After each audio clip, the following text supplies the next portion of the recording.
sayangi Pak Narto, Profesor Narto, Pak Seto Haryanto, pengurus Papedu, dan semua teman-teman yang saya banggakan, saya sayangi, dan saya sangat gembira bahwa semangat kita untuk berkumpul masih sangat tinggi.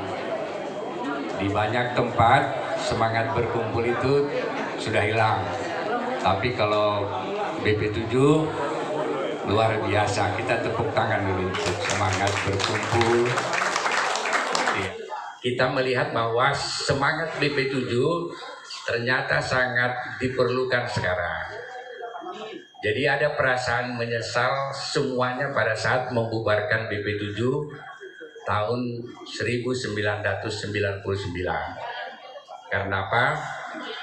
Karena tidak lagi dikenal, dihayati terutama oleh generasi muda apa itu semangat Pancasila. Jadi sekarang ini kerepotan pemerintah untuk memasyarakatkan ideologi Pancasila itu. Tetapi sebenarnya jasa yang terbesar, sering kali orang mengatakan apa jasa BP7 sebenarnya di dalam rangka kehidupan kita bernegara.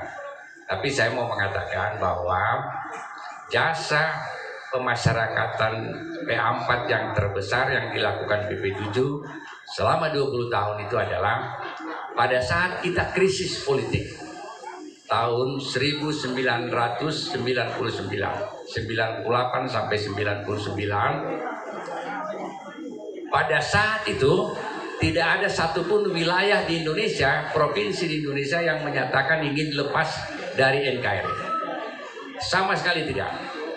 Padahal kalau kita lihat di Uni Soviet ada krisis politik, ternyata itu berimbas kepada pecahnya Uni Soviet menjadi 15 negara. Jadi ada krisis politik, pecah menjadi 15 negara. Begitu juga di Yugoslavia, pecah menjadi 7 negara. Nah, dulu ada 3 negara yang diramalkan akan pecah. Analisa politik mengatakan Uni Soviet, Indonesia, dan Yugoslavia akan pecah menjadi berpuluh-puluh negara. Tetapi ternyata hanya Uni Soviet dan Yugoslavia yang pecah, kita sama sekali tidak pecah. Ini adalah sesuatu yang dianggap mukjizat.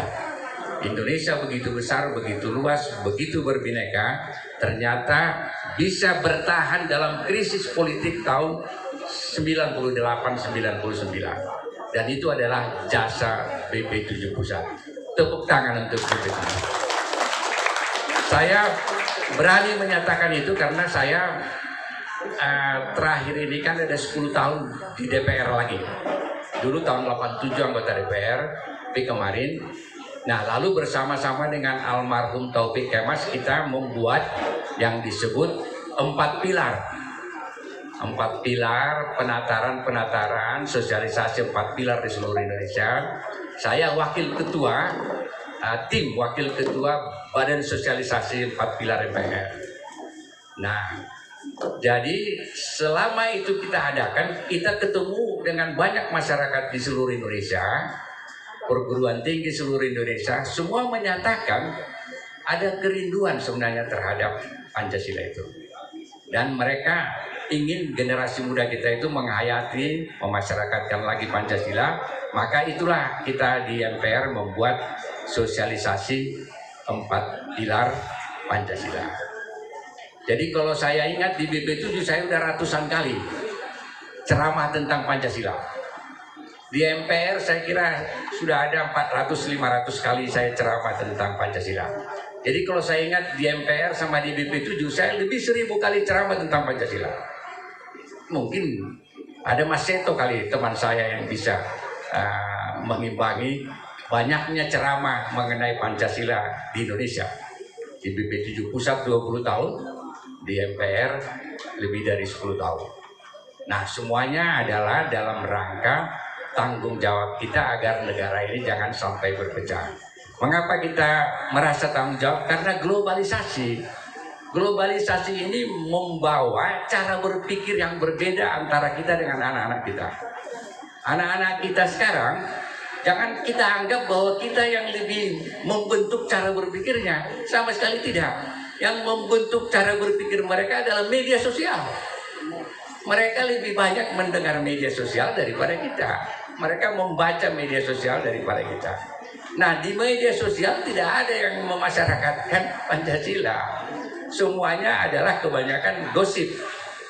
Kalau nggak gosip adalah macam-macam gitu ya.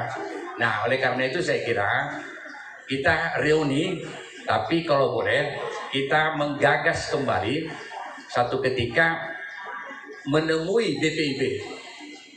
Coba panitia ini membuat surat, kita ingin mengeluh kesahkan keinginan kita agar Pancasila ini bisa lebih dimasyarakatkan dengan BPIP. Saya kira yang paling penting harus dilakukan adalah membuat 36 butir itu kalau perlu hidup lagi. Sebab di situ inti daripada Pancasila sebenarnya adalah bagaimana memasyarakatkan 36 butir itu.